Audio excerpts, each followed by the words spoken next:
ኢትዮጵያ 30,000 ሰራዊት አሰማርታብኛለች። ኤርትራ ሻዕቢያ ቀይ ባህርን በተመለከተ ጥብቅ ማስጠንቀቂያ ወደ 4 ኪሎ ላከ። የሲኖዶሱና የዞኑ አስተዳደር ሞግት በአርሲ ዞን በደረሰው ጥቃት አስተዳዳሪው ውሸት ነው ማለታቸው ከፍተኛ ቅሬታን ፈጠረ። የኤርትራው ፕሬዝዳንት ግብጽ በገቡ ማግስትም የኢትዮ ኤርትራ ውጥረት ተፋፍሞ ቀጥሎ ከኤርትራ ከፍተኛ ባለስልጣኖች በኩል አዳዲስ ክሶችና የመልስ ምቶች ተሰምተዋል። ኢሳያስና ተላላኪ ካቢኔያቸው በሰሞንኛው የጠቅላይ ሚኒስትር አብይ አህመድ ቆፍጣና ንግግር መደናገጣቸው በራሳቸው አንደበት እየገለጹ ይገኛሉ።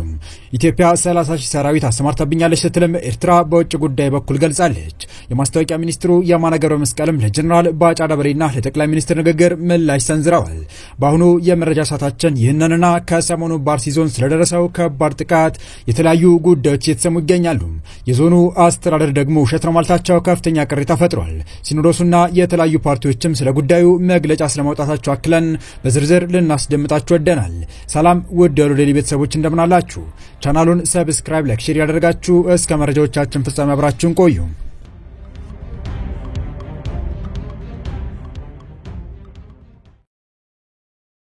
ሻዕቢያ በውጭ ጉዳይ ሚኒስትር በኩል ይፋ ባደረገው መረጃ የኢትዮጵያ መንግስት 30,000 ሰራዊት አሰማርቶብናል ሲል ክሱን አሰማም። በዚሁ የኢትዮጵያ መንግስት 30,000 ሰራዊት እንዳሰማራበት በገለጸበት መልእክቱ ላይ ቀይ ባህርን በተመለከተ ጥብቅ መረጃ ወደ 4 ኪሎ አሻግሯል።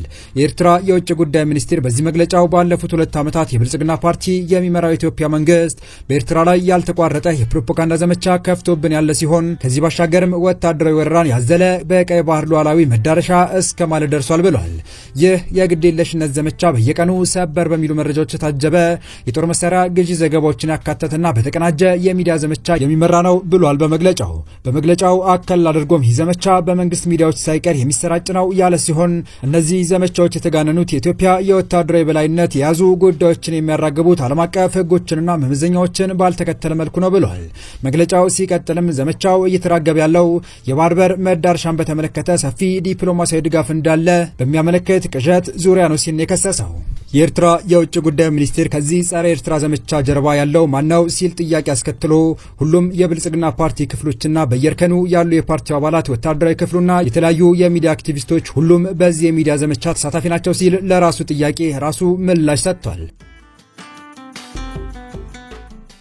አሁን ያለው የብልጽግና መንግስት 30,000 የሚዲያ ሰራዊት ማሰማራቱን የገለጸ ኤርትራ ማስታወቂያ ሚኒስቴር መግለጫ በተሰጣቸው ገጾች ላይ አስተያየቶችን በመለጠፍ ተጠምደዋል ብሏል።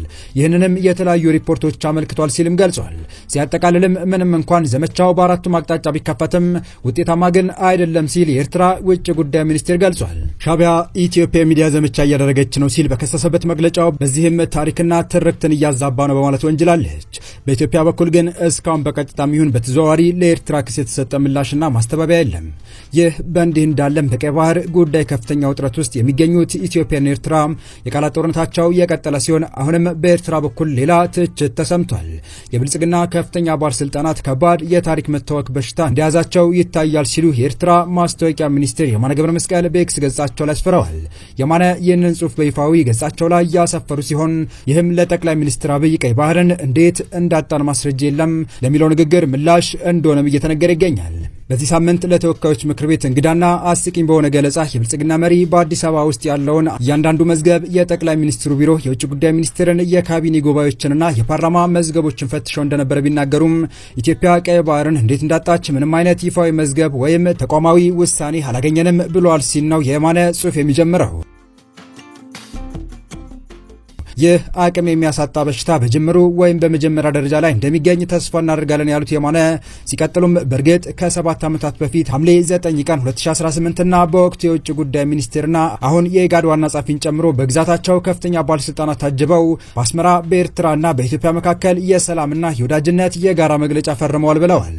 የዚህ ስምምነት ዋና ይዘት በ1900 በ1902ና በ1908 ስምምነቶች መሰረት ኤርትራ በዓለም አቀፍ ደረጃ እውቅና ያገኘችውን ድንበር ከአንድ ምዕተ ዓመት በላይ ያጸደቀውን የኤርትራና ኢትዮጵያ ድንበር ኮሚሽን ውሳኔ ተግባራዊ ማድረግ ላይ ያተኮረ ነበር ብለዋል። የኢትዮጵያ ጦር አዛዥ እንደ አውሮፓውያን አቆጣጠር ግንቦት 1998 ላይ በወቅቱ የነበረው መንግስት ጦርነቱን የጀመረው የኢትዮጵያ ጦር እያለ ኤርትራን በአደባባይ በፈጸመችው ጥቃት ሲወቅሳት እሱና ባልደረቦቹ አፍረዋል ብለው ዛሬ ዓለም አቀፍ ሕግንና የኤርትራን ሉዓላዊነትና የግዛት አንድነትን በመጣስ በተጭበረበሩ ሰበብ የጦርነት አጀንዳውን ለማጽደቅ ሲሞክሩ በዚህ የጋራ የአእምሮ ማጣት የተበከለ ይመስላል ሲሉ ነው የውር ድንበር ጽሑፋቸውን የለጠፉት። የማነ አክሎም ጀነራል ባጫ ደበሌም በትናንትናው ዕለት በቀይ ባህሩ ጉዳይ ተቀላቅለዋል ያሉ ሲሆን ይህም ኤርትራ ምን ያክል እንደተደናገጠች የሚያሳይ ነው እያስባለ ይገኛል። በቀጣይ መረጃ በአርሲ ዞን የደረሰውን ጥቃት አስመልክቶ የዞኑ አስተዳዳሪ አቶ ኢብራሂም ከድር ውሸት ነው ማለታቸውን ቢቢሲ አፋን ኦሮሞና ቢቢሲ አማርኛ ዘገባ ይዘው ከወጡ በኋላ በህዝቡ ዘንድ ቅሬታን ፈጥሯል። የቢቢሲ ዘገባም እንዲህ የሚል ነበር። ቢቢሲ ያነጋገራቸው የተጎጂ ቤተሰብ አባላትና የቤተ ክርስቲያን ኃላፊዎች ጥቃት የደረሰባቸው ሰዎች በሃይማኖታቸው ምክንያት ኢላማ ተደርገዋል የሚል እምነት አላቸው። በአካባቢው ተደጋጋሚ መሰል ጥቃቶች መፈጸማቸውንም ለዚህ በማሳየነት ይጠቅሳሉ። ከመጀመሪያው ጥቃት በኋላ የጉና ወረዳ ኃላፊዎች ወደ ቦታው ተጉዘው በታጣቂዎች ላይ ያጸፋ እርምጃ ስለመውሰዳቸው ሪፖርት እንደደረሳቸው አንድ ከፍተኛ የቤተ ክርስቲያን ኃላፊ ለቢቢሲ ተናግረዋል። የሆንቆሎ ዋቢ ወረዳ ዋና አስተዳዳሪ አቶ ሐሰን መሐመድ ረቡዕ በወረዳው ስለተፈጸመው ጥቃት ከቢቢሲ አፋን ኦሮሞ ለቀረበላቸው ጥያቄ አጣርተን በቂ መረጃ እንሰጣለን ብለዋል። በተመሳሳይ ቀን ስለ ጉዳዩ ጥያቄ ቀረበላቸው የአርሲ ዞን ዋና አስተዳዳሪ አቶ ኢብራሂም ከድር በበኩላቸው ሐሰት ነው ሲሉ ተፈጽመዋል የተባሉትን ግድያዎች አስተባብለዋል። የኢትዮጵያ ኦርቶዶክስ ተዋሕዶ ቤተክርስቲያን ረቡዕ ምሽት ባወጣችው መግለጫ በአርሲ ዞን በጥቅምት ወር ብቻ ከ25 በላይ ሰዎች መገደላቸውን አስታውቃለች። የኢትዮጵያ ኦርቶዶክስ ተዋሕዶ ቤተክርስቲያን ቋሚ ሲኖዶስ በኦሮሚያ ክልል ምስራቅ አርሲ ዞን የተለያዩ ወረዳዎች በእምነት ተከታዮች ላይ የተፈጸመውን ጥቃት አስመልክቶ ባወጣው መግለጫ መንግስት የዜጎቹን የመኖር መብት እንዲያረጋግጥ እየጠየቀች ሲሆን በምስራቅ አርሲ ዞን በጉና በመርቲ በሸርካ እና በሆሎንቆ ዋቢ ወረዳዎች ውስጥ በሚገኙ የቤተ ክርስቲያኒቱ የእምነት ተከታዮች ላይ ማንነታቸው ባልታወቁ ታጣቂዎች በተፈጸመ ጥቃት 25 ሰዎች መሞታቸውን ቋሚ ሲኖዶሱ ጥቅምት 20 2018 ዓ.ም ባወጣው መግለጫ ላይ አመልክቷል። ቋሚ ሲኖዶሱ በመግለጫው ላይ ጥቅምት 14 ሌሊት በጉናና መርቲ ወረዳዎች 17 የእምነቱ ተከታዮች፣ ጥቅምት 17 ሌሊት ደግሞ በሸርካ ወረዳ 3 እንዲሁም ጥቅምት 18 ሌሊት በሆንቆሎ ዋቢ ወረዳ 5 የእምነቱ ተከታዮች በድምሩ 25 ኦርቶዶክሳውያን ሀገራችንና ምድራችን ብለው በሰላም በተኙበት በድንገት ማንነታቸው ባልታወቁ ታጣቂዎች መገደላቸውን አስታውቋል። ሲኖዶሱ ግድያው ከዕለት ወደ ዕለት እየተባባሰ ነው ያለ ሲሆን ይህንን አስመልክቶ ከምስራቅ አርሲ አገረ ስብከት የተላከውን ሪፖርት የተመለከተው ባድና በጥልቅ የሐዘን ስሜት መሆኑን ገልጿል። በምስራቅ አርሲ ሀገረ ስብከት እንዲህ አይነት ድርጊት በተደጋጋሚ ሲፈጸም መቆየቱን የገለጸው ቋሚ ሲኖዶሱ እንዲህ አይነት አስነዋሪ ድርጊት በቅዱሳት መጻሕፍትም ሆነ በሰው ልጅ ሰብአዊ መብት ተቀባይነት የሌለው ተግባር ነው ብሏል።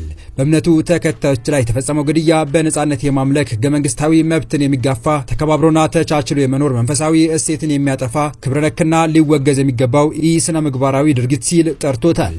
የኢትዮጵያ ኦርቶዶክስ ተዋሕዶ ቤተክርስቲያን ቋሚ ሲኖዶስ ድርጊቱን በጽኑ በማውገዝ ጉዳዩ በቀጥታ የሚመለከታቸው መንግስታዊ አካላት ይህንን ኢሰብአዊ ድርጊት እንዲያወግዙ በህገ መንግስቱ አክሎ መንግስት ይህንን ድርጊት የፈጸሙትን ግለሰቦች ለህግ በማቅረብ የህግ የበላይነት እንዲያስከብርና በቀጣይም ተመሳሳይ ድርጊት እንዳይደገም የህግ ከለላ በመስጠት ኃላፊነቱን እንዲወጣ አሳስቧል። ይህንን የቤተ ክርስቲያኒቷ ቋሚ ሲኖዶስ መግለጫ ተከትሎ የኢትዮጵያ የሃይማኖት ተቋማት ጉባኤ መንግስት የዜጎችን በሰላም ወጥቶ የመግባት ነጻነት የማረጋገጥ ዋነኛ ኃላፊነት እንዳለበት በመጥቀስ እርምጃ እንዲወስድ ጠይቋል። ጉባኤው ይህ በእምነት ተከታዮች ላይ የሚፈጸመው ጥቃት ከዚህም በላይ ተባብሶ ተጨማሪ ሀዘንና ሰቆቃ ከመከሰቱ አስቀድሞ አስፈላጊውን የህግ ማስከበር ስራ እንዲሰራና የተረጋገጠውን በህይወት የመኖርና የእምነት ነጻነት መብትን እንዲያስከብር ጥሪ አቅርበዋል። ይህ በእንዲህ እንዳለም መንግስት ለአርሲው ግድያ ይቅርታ እንዲጠይቅና ካሳ እንዲከፍል ኢህአፓ ጠየቀ። የኢትዮጵያ ህዝባዊ አብዮታዊ ፓርቲ ኢህአፓ ይህንን ያለው ዛሬ ጥቅምት 21 ቀን 2018 ዓ.ም ባወጣውና ለአዲስ ማለዳ በላከላት መግለጫ ላይ ነው። ኢህአፓ በመኑ ላይ የተፈጸመው ግድያና አካላዊ ጉዳትን አውግዞ መንግስት ተጠያቂነቱን እንዲያምንና ወንጀሉን የፈጸሙት አካላት በአስቸኳይ ለፍርድ እንዲያቀርቡ አሳስቧል። ለደረሰው ግድያ አካላዊ ጉዳት የተሰማውን ሀዘን የገለጸው ፓርቲው መንግስት ይቅርታ እንዲጠይቅና አስፈላጊ ያለውን ካሳ ለሚመለከታቸው ሁሉ እንዲከፍል ጠይቋል። የፓርቲው መግለጫ ሲቀጥል ጉዳት ከደረሰባቸው ባለፈም የእምነቱ ተከታዮች የእስልምና ተከታዮች ላይ ለደረሱት ጉዳቶች በተመሳሳይ ይቅርታ እንዲጠይቅ አሳስቧል። ከጥቂት ዓመታት ወዲህ የተባባሱት መጠነ ሰፊ በእምነትና በዘር ልዩነት ላይ የተመሰረቱ ግድያዎች፣ አፈናዎች፣ እገታዎች፣ ማፈናቀሎች፣ የንብረት ንጥቂያዎችና ውድመቶች በአስቸኳይ ሊቆሙ ይገባል ብሏል። የተወደዳችሁ የቻናላችን ቤተሰቦች ለአሁኑ ለእናንተ ይመጥናሉ ብታደምጧቸው ታተርፉባቸዋላችሁ ብለን የመረጥንላችሁ ዕለታዊ መረጃዎቻችን እስካሁን ያደመጣችኋቸው ነበሩ። በተመሳሳይ ሀገራዊና ቀጠናዊ ጉዳዮች ጉዳዮች እንዲሁም ዓለም አቀፋዊ ጂኦፖለቲካ ወታደራዊና አነጋጋሪ ክስተቶችን ለበለት ተከታትለን በትኩስ ይዘን እንደምንቀርብ ያሳወቅን የቻናሉ ቤተሰብ ካልናችሁ ሰብስክራይብ፣ ቪዲዮን ላይክ እና ሼር በማድረግ ተደራሽነታችን ታሰፉ ዘንድ አክብሮታዊ ግብዣችን ነው።